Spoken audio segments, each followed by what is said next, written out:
There are many subgenres within the broad spectrum of horror, but none capture the existential worthlessness of humanity quite like its cosmic counterpart. I'm Daniel J. Blackwood, and in this video I will be explaining the cosmic horror genre, starting with its inception, the philosophy behind the genre, and how it has influenced modern day horror. As always, if you enjoy the content, please do leave a like and a comment, and if you want to stay up to date with my videos, click the subscribe and bell buttons to be notified of future uploads. Now, sit back, relax, and enjoy the video.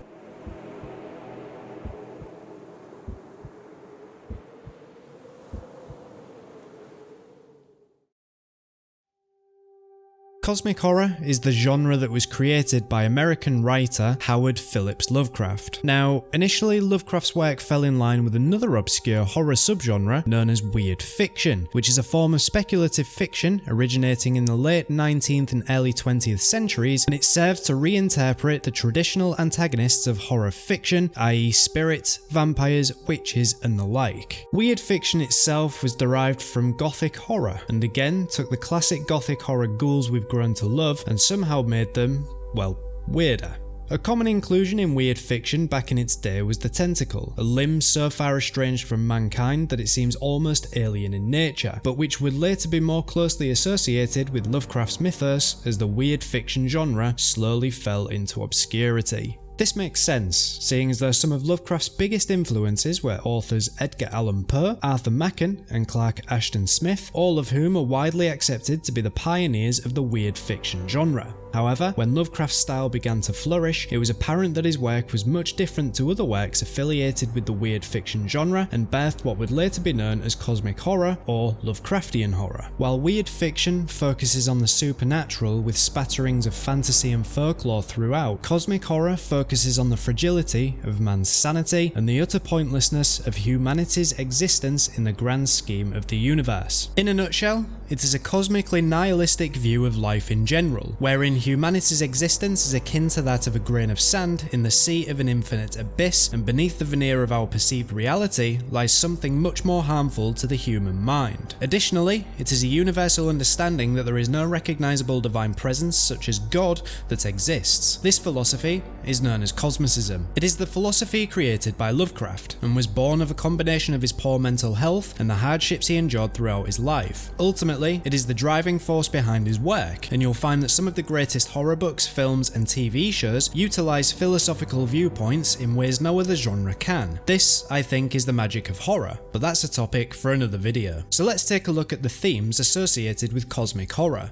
Detachment and isolation. Within the genre, more often than not, a protagonist will be isolated socially. These people are either shunned by society or are solitary figures made so of their own accord. These shortcomings are often substituted with scholarly and academic success or intent. These character traits very obviously mirror Lovecraft's own, as he himself is a very reclusive individual whose debilitating agoraphobia paved the way for this philosophy. And then there's the unknown. This is the most important theme of cosmic horror. You will likely have read this quote elsewhere, but it is Lovecraft's most famous quote for a reason. The oldest and strongest emotion of mankind is fear, and the oldest and strongest kind of fear is fear of the unknown. This is the foundation upon which Lovecraft's mythos was created, and is the main ingredient needed to create powerful cosmic horror. As I mentioned, it is the idea that beneath the thin veneer of our perceived reality, there exists something that defies all semblance of logic and rationale, that which is antithetical to our learning of the universe and its dimensions, and which contradicts what we know of Earth and the surrounding cosmos. It is also why throughout Lovecraft's work, a lot of the descriptions of deities, except some of the corporeal deities such as Cthulhu, are incredibly vague. He understood that perfectly describing his creations would result in the fear factor being largely diminished, which is among the many reasons why his horror is still effective today. All stories belonging to the genre lean heavily on this aspect, and it perfectly intertwines with the next theme, the fragility of sanity. When a Lovecraftian protagonist is faced with ancient, unknowable horrors and consciousnesses far superior to that of man's, they are often stricken with madness. As I mentioned in my Cthulhu Mythos series, it plays with the psychology pertaining to our own sense of importance within the universe, but when that is challenged, our minds cannot comprehend mankind's insignificance amidst infinity. Next we have anti-anthropocentrism. Anthropocentrism is the belief that humankind is the central, most important element of existence. It is a major concept in the field of environmental ethics and environmental philosophy, where it is often considered to be the root cause of problems created by human action within the ecosphere. Cosmic horror displays opposing ideas, those of anti-anthropocentrism and misanthropy in general. And now the final theme, viscerate textures. Something commonly seen in cosmic horror is protein, semi-gelatinous substances and appendages and textures characteristic of cephalopods. This is often used instead of traditional gore like blood and innards. But,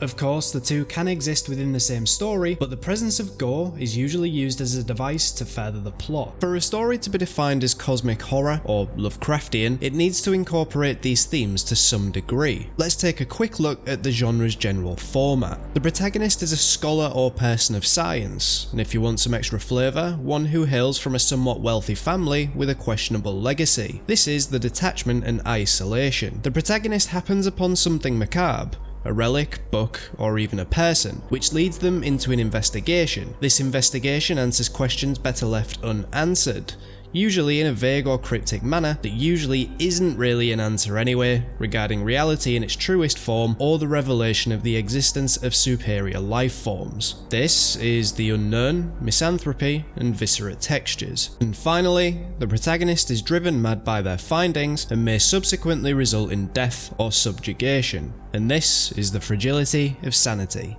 This is the format at its most primal level, and it doesn't account for the small intricacies usually included in the genre, but I wanted to keep this broad for a better understanding. So why aren't there more cosmic horror films, TV shows, or games? Well, all of the above are visual mediums, and if not treated with the utmost care, many of the core themes would lose their potency on screen. And considering it is still quite a niche subgenre, general audiences just wouldn't earn studios a large enough return on their investments. And while there are absolutely fantastic cosmic horror films such as The Void, The Thing, The Lighthouse, and more recently, The Colour Out of Space, there are also a lot of attempts at the genre that have fallen flat, thus rendering the genre a larger monetary gamble than the typical modern horror littered with jump scares. That's not to say that it can't be done well on screen though. Like I say, there are films and shows that have depicted cosmic horror in refreshing ways, and even the video game genre has its fair share of great cosmic horror stories like Bloodborne. But the fact of the matter is, there aren't enough writers and directors who truly know how to approach the subject without the ideas becoming forced or goofy. But